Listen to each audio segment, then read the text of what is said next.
La capitale La Paz est encore embouteillée quand nous arrivons en fin d'après-midi. Mais cette fois, c'est une manifestation religieuse qui nous bloque.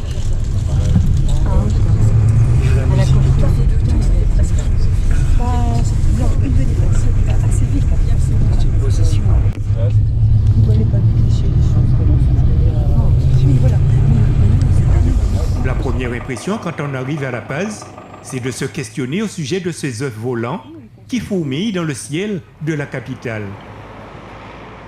La ville est spectaculaire lorsqu'on l'admire d'en haut. Cet endroit est le meilleur panorama sur toute la ville, une vue à 360 degrés sur La Paz et de ses environs. La Paz est la capitale politique la plus haute du monde avec ses 3400 mètres d'altitude. La ville s'étend sur plusieurs niveaux au cœur de la cordillère des Andes. Son cadre naturel est d'une beauté saisissante. La ville est littéralement entourée de sommets neigeux et nuageux, et à cette altitude, la nuit, on pourrait presque toucher quelques étoiles.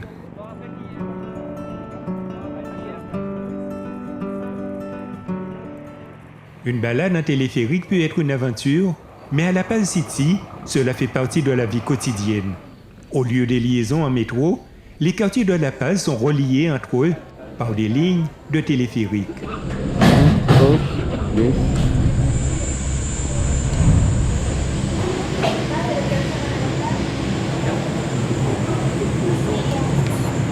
La Paz est tout, sauf une ville plate. On peut dire qu'avec les collines et les montagnes qui l'entourent avec des rues sinueuses qui montent et qui descendent, le transport terrestre prenait beaucoup trop de temps. Mais depuis, La Paz a trouvé une solution pour ce problème. C'était de créer un réseau de lignes de téléphérique.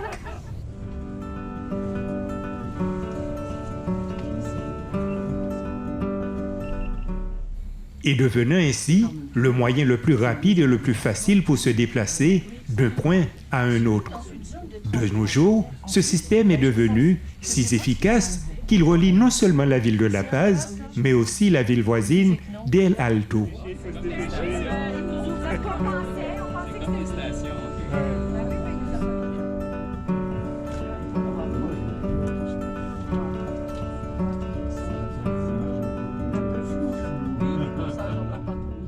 Cet endroit est le meilleur panorama sur toute la ville, une vue à 360 degrés sur La Paz et de ses environs. À 3700 mètres d'altitude, les quartiers fleurissent sur les pans des montagnes aux alentours. La ville se visite de belvédère en belvédère, mais pour mieux comprendre sa topographie, c'est en téléphérique que je commence l'aventure.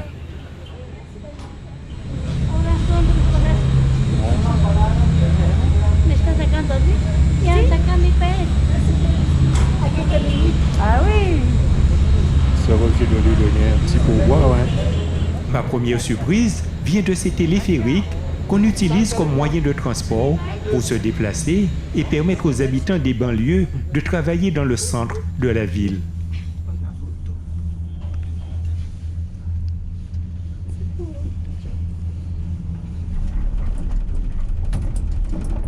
C'est en 2014 que la municipalité a construit ces télécabines hyper modernes qu'on peut emprunter pour quelques centimes.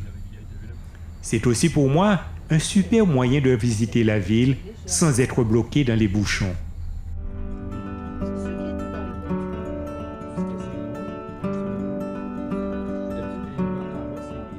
Dans notre cabine, on repère même un match de foot dans un quartier, ou encore les plus belles demeures de la ville.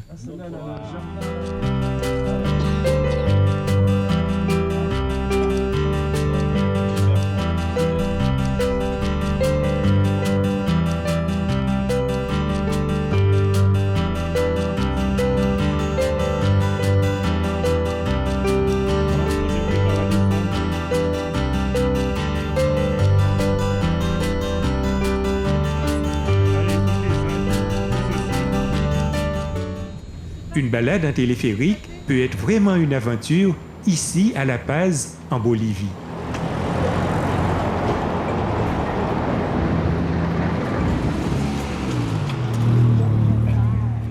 Après ce trajet en téléphérique au-dessus de la ville, On est ici à environ 10 km du centre de La Paz. Plus exactement, on est à la vallée de la Lune. Naturel, c'est très joli, qui s'appelle la vallée de la Lune. Vous allez voir des formations de terre très, très différentes. On va faire la rentrée, normalement, la vraie rentrée, c'était pas là, mais ils sont en train de la refaire. La vallée de la Lune est une formation géologique composée de gorges et de pitons rocheux à flanc de collines et ponctuée de cactus. Elle constitue une promenade très agréable et permet de découvrir les argiles de couleurs qui la composent et qui vont du beige, marron rouge et parfois au violet. La vallée de la Lune est une formation géologique composée de gorges et de pitons rocheux à flanc de collines et ponctuée de cactus.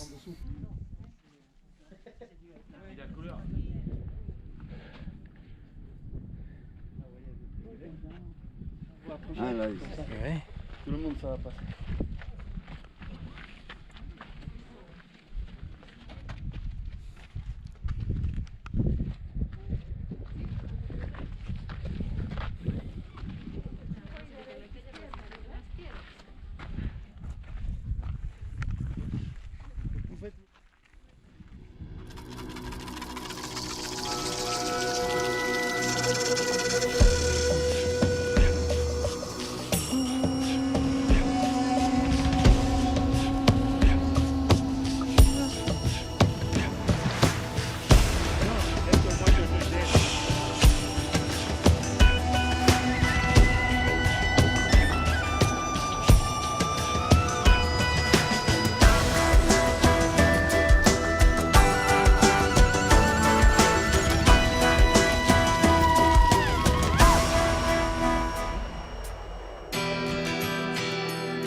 El cóndor de los Andes despertó del sol, hijo es del pueblo inca.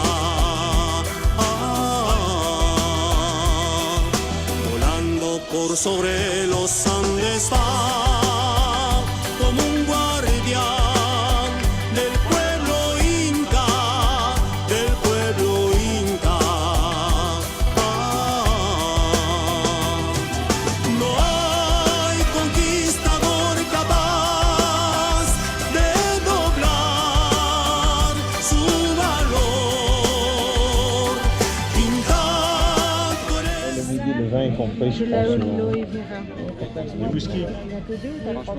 Merci pour nous servir, pour servir les deux derniers. Pourquoi Il en reste deux, ben, s'il en reste deux, c'est pour les deux derniers.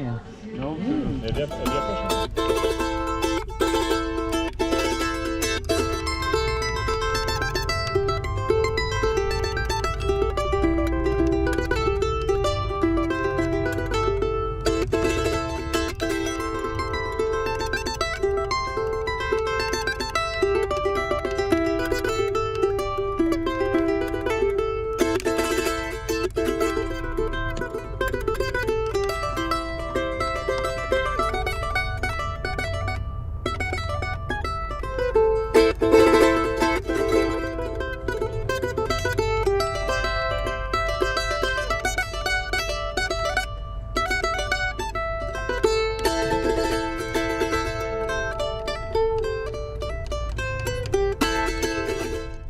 Au cœur de La Paz, la Plaza Morillo est la place centrale de la ville.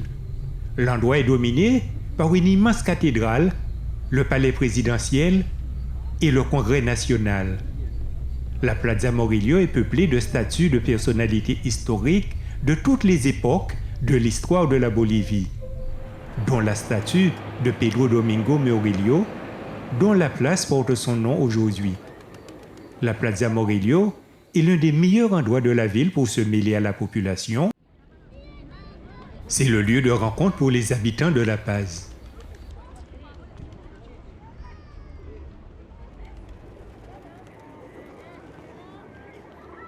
Un groupe de vieilles femmes discutant sur le parvis de la cathédrale, des enfants qui nourrissent les pigeons,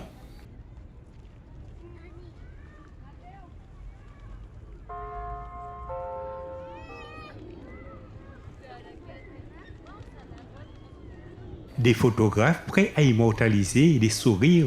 C'est le lieu de rencontre pour les habitants de La Paz.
Et d'ici, ça commence toutes les mesures. Ça commence.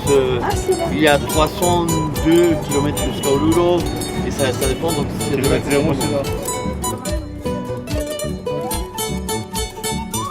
Située sur la Plaza Morillo, la cathédrale de La Paz date du 19e siècle. Elle impressionne par son gigantisme, par la hauteur de sa coupole et la taille de ses piliers, mais aussi par l'originalité de ses vitraux, dont certains représentent des scènes inattendues, comme une assemblée de politiciens à l'intérieur.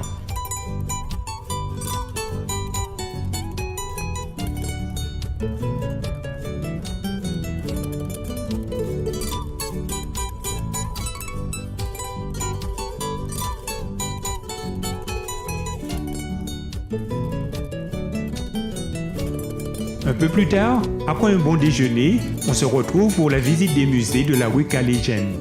Une petite rue étroite et pavée magnifique avec des bâtisses aux façades colorées, ses lanternes et ses balcons en fer forgé. La Calégienne est une petite rue coloniale en plein centre historique de la ville et c'est un lieu de passage pour beaucoup de touristes.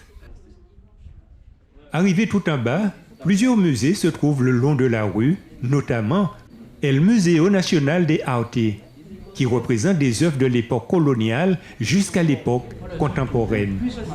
À conduire, on connaît dans la région parisienne. Ça, c'est la maison de peintre. J'adore ça. C'est que des dingues. Moi j'ai peur quand je paye à la place des étoiles. Et El Museo qui expose sur la guerre pacifique, qui fit perdre à la Bolivie son accès à la côte pacifique.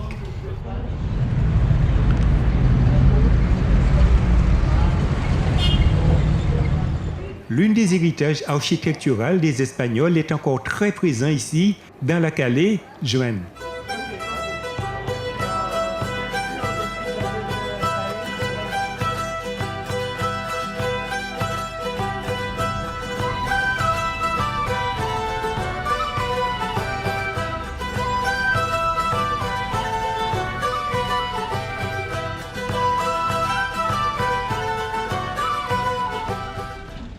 On est sur le marché aux sorcières. Ici, on y trouve l'essentiel des ingrédients nécessaires à l'élaboration des remèdes traditionnels andins. Et là, le nom, cette rue s'appelle Linares. C'est la rue qu'on appelle la rue des sorcières. Les sorciers, ils sont enfants. J'aimerais faire avec tout le groupe les sorcières. Nous avons, d'ici en avant, 50 minutes. L'Amérique du Sud est célèbre pour ses marchés, mais peu ressemble au marché des sorcières, comme ici, à La Paz.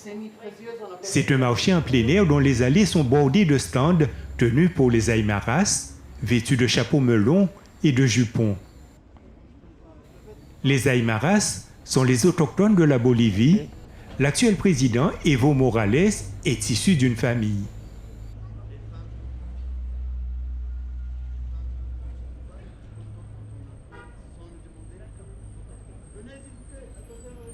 Ici, on trouve de tout, des médicaments à base de plantes, aux objets et des bibelots superstitieux. Chaque étal déborde des objets importants dans la culture traditionnelle aymara. Les Aymaras croient que si vous en entrez sous votre maison, c'est un puissant moyen d'apporter la bénédiction à votre famille et d'offrir à votre famille une bonne santé. Ça, c'est une table. On appelle une table cérémoniale. C'est les tables, normalement, se sont utilisées pour remercier. Il y a deux types de tables. Celle de remerciement et celle qu'on demande des choses. Normalement, on demande des choses que ce ne sont pas physiques. On ne demande pas l'argent. On demande le travail. On ne demande pas l'amour. On demande quelqu'un qui nous comprenne. On ne demande pas des choses que ce sont bizarres. On ne demande pas beaucoup et on remercie presque toutes les choses. Ça, c'est une table qui est un petit peu mélangée.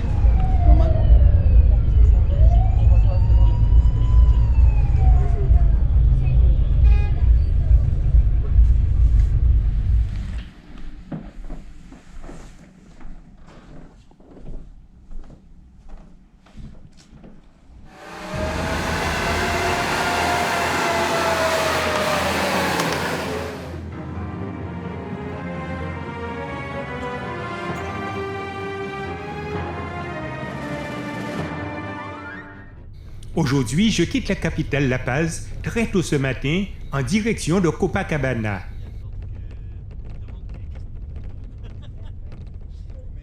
Après plusieurs heures de route, j'arrive ici aux abords du lac Titicaca en longeant la frontière péruvienne.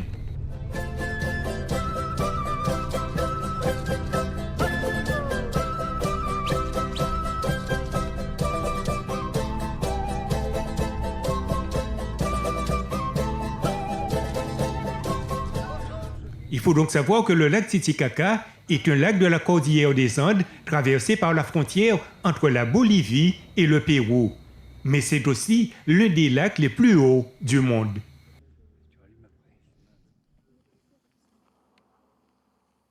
Le lac Titicaca s'étend sur environ 8562 km².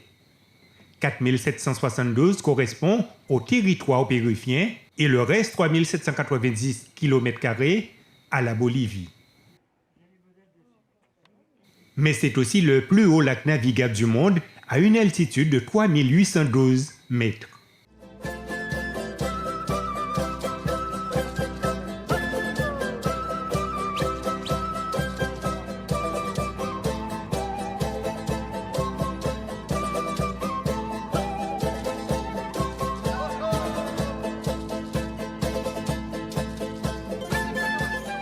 Après de longues heures de route, j'arrive ici pour une traversée en bateau jusqu'à la frontière de San Pedro de Tiquina.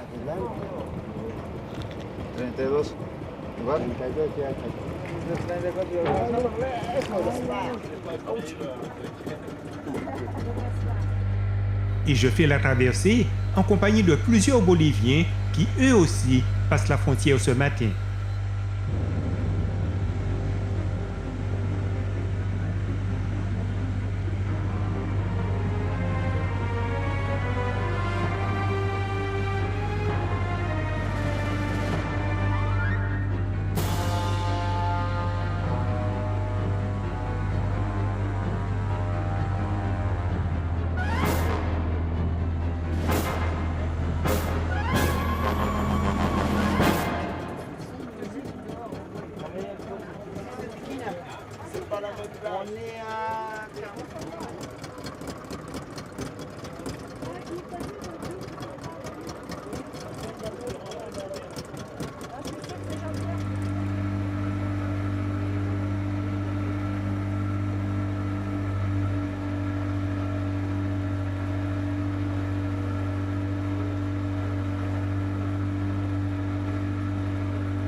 Après une petite quinzaine de minutes de traversée, j'arrive au port de San Pedro de Tiquina.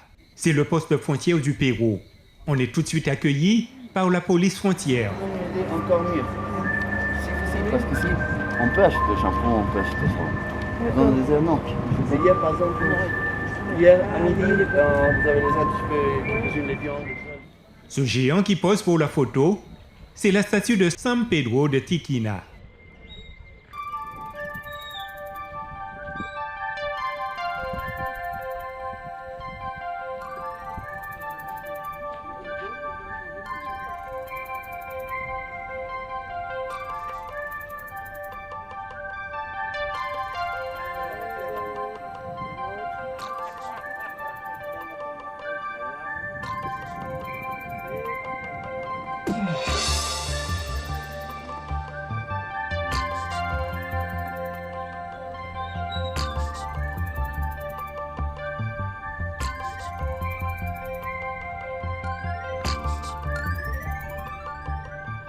Après un petit tour sur le port, j'aperçois notre bus qui est placé sur un plateau barque et qui arrive à son tour à San Pedro de Tiquina.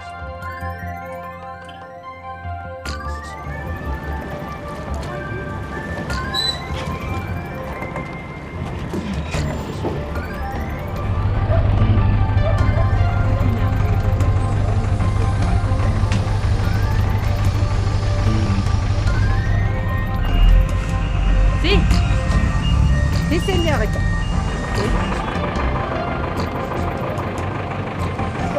La tienne dit, là, j'aurais pris par exemple.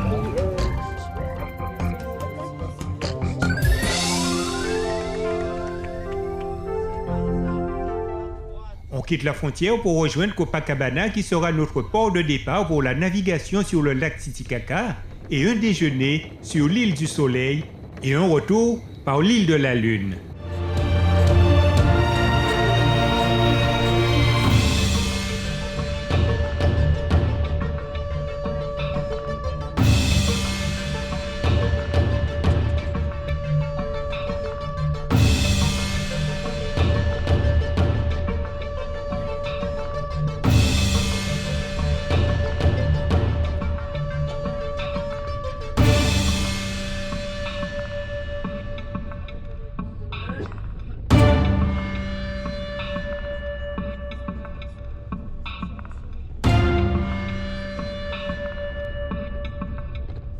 Et bien voilà, encore une belle journée bien riche en terrain en Bolivie. On se retrouve demain pour une escapade sur le lac Titicaca.